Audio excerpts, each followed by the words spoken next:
What is going on, guys? Jesse here. So today we've got another mechanical keyboard video, and this time we're taking a look at the NuPhy Studio Air 60, which is a 60% keyboard that claims to be the thinnest mechanical keyboard on the market.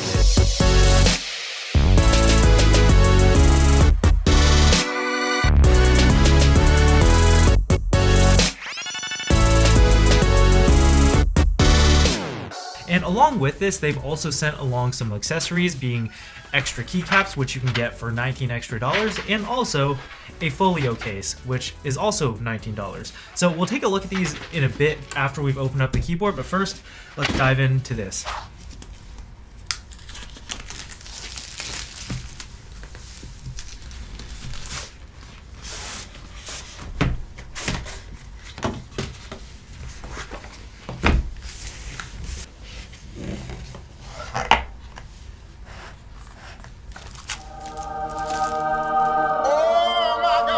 Okay, so this is pretty interesting. In the packaging, they've included 3 different switches for all the different options that are available for this keyboard. I actually don't know which ones are in here right now, but I'll find out in a second, I guess. But these are all Gateron low profile switches, and we've got red for the linear, brown for the tactile, and blue for the clicky. Like, it's pretty normal to get extra keycaps and that kind of thing, but I've never seen extra switches like this in the packaging, so that's pretty interesting.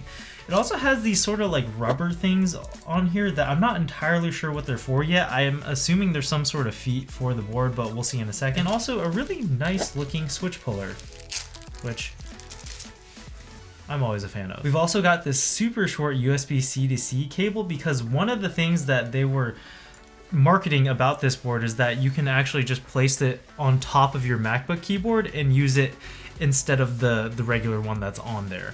And this way you can charge it from your MacBook directly and not have like a huge long cable taking that up. And I'll show you guys that in a second, but pretty neat idea. Not sure if it's really gonna be as, I guess, practical as they're thinking, but still pretty cool that they included this. All right, and now let's pull out the keyboard and check it out.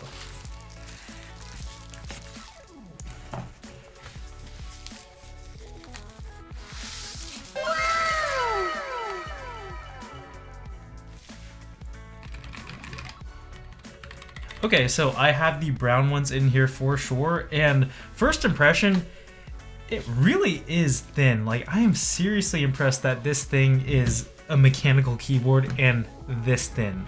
Like, dang, wow, I'm impressed. Also, I'm seeing plastic to be peeled off, so let's do that. So in terms of physical construction, we've got an aluminum frame around the side that's anodized, feels really nice. And on the back, we've got an ABS plastic backplate that is a little bit translucent. You can see a little bit of the PCB behind there.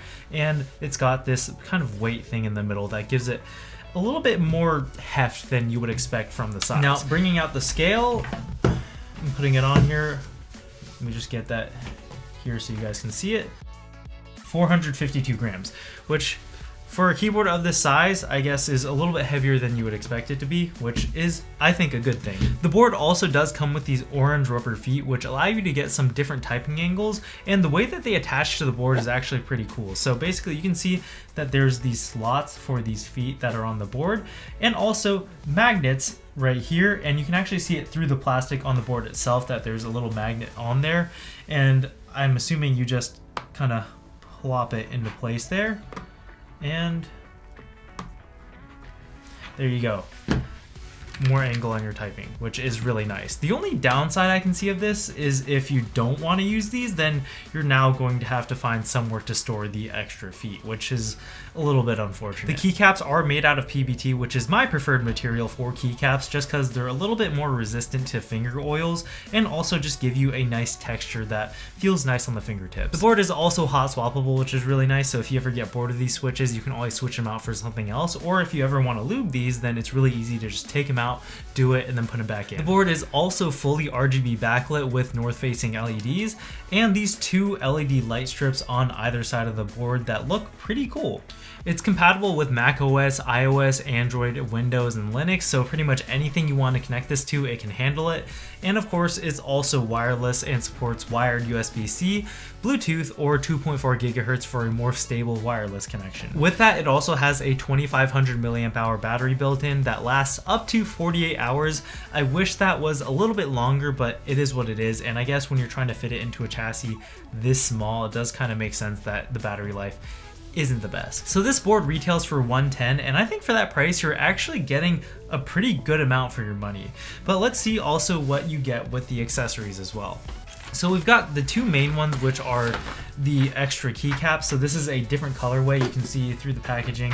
This one is more of a white scheme. This one is a little bit darker and more gray. So I'm not going to open these on camera just because, you know, pretty self-explanatory. Extra keycaps, they're the same but different colors. Now the thing that interested me a little bit more was this folio case. So this folio case not only allows you to store the keyboard, but also apparently gives you a place to put your iPad and phone. So if you want to carry this around as like a mobile keyboard for your iPad, then it might be a really good option for that. So again, this folio case is an extra $19, which all things considered, not too bad. But we've got this nice kind of felt material on the inside so you don't scratch anything up, and the outside is this faux leather material that does feel pretty nice. So it's got these indentations in the bottom, and I guess that just goes where the feet are. So just plop that in, and yeah, it's magnetic, so once it's in there, it's not super strong, but it's enough to kind of hold it in place. First thing is, I guess it's just a protective case for the keyboard, so if you want to take this with you places, then it's pretty secure in there. Like, you can shake it, not really going anywhere. But I guess the other cool thing that I was talking about earlier is once you open it up, actually I gotta figure out how this works. Is that how you're supposed to do it? Okay, so it took me a second to figure out, but basically to use it as the iPad stand, you just take the buckle, or I don't know what you call this, the fastener, and clip it into the back right there, and now you've got a little stand. So I've got my iPad over here, and basically you just plop it down, connect it via Bluetooth. Yeah, you just connect it like that, and then now you can use this as the keyboard for your iPad. Pretty neat. And I really like this concept because, I mean, even though the Magic Keyboard, it's pretty good and it does what it's supposed to, I think as far as typing experience, it's never gonna amount to something like this. Now, the only downside I can see of this is that even though it does hold the iPad while you're using it, once you're done with it, you're gonna have to figure out a way to just have this floating around. And I really don't like the iPad naked like this just because I feel like I'm gonna drop it. So yeah, I guess just functionality wise, I'm not sure how I would use this, but pretty cool if you can see yourself taking advantage of that. So pretty neat folio case right there. So yeah, that's an extra $19 if you're interested. So one of the other things that they were pushing on their website was just to be able to put this on top of your MacBook keyboard and use this instead of the built-in one that's on there. And I just tried it out, and honestly, I don't know if it's something that I would do just because it kind of depresses the keys under it while you're typing, and just from the weight of the keyboard. And I don't see how that logistically works. I think maybe they mean the smaller MacBooks because the feet can kind of rest on the speaker grills or something. But for me, it didn't really work. Felt kind of weird to have a raised portion on top of your laptop deck. So yeah, I guess if that's something that you're interested in, your mileage may vary. Now, with all that out of the way, let's get into the sound test.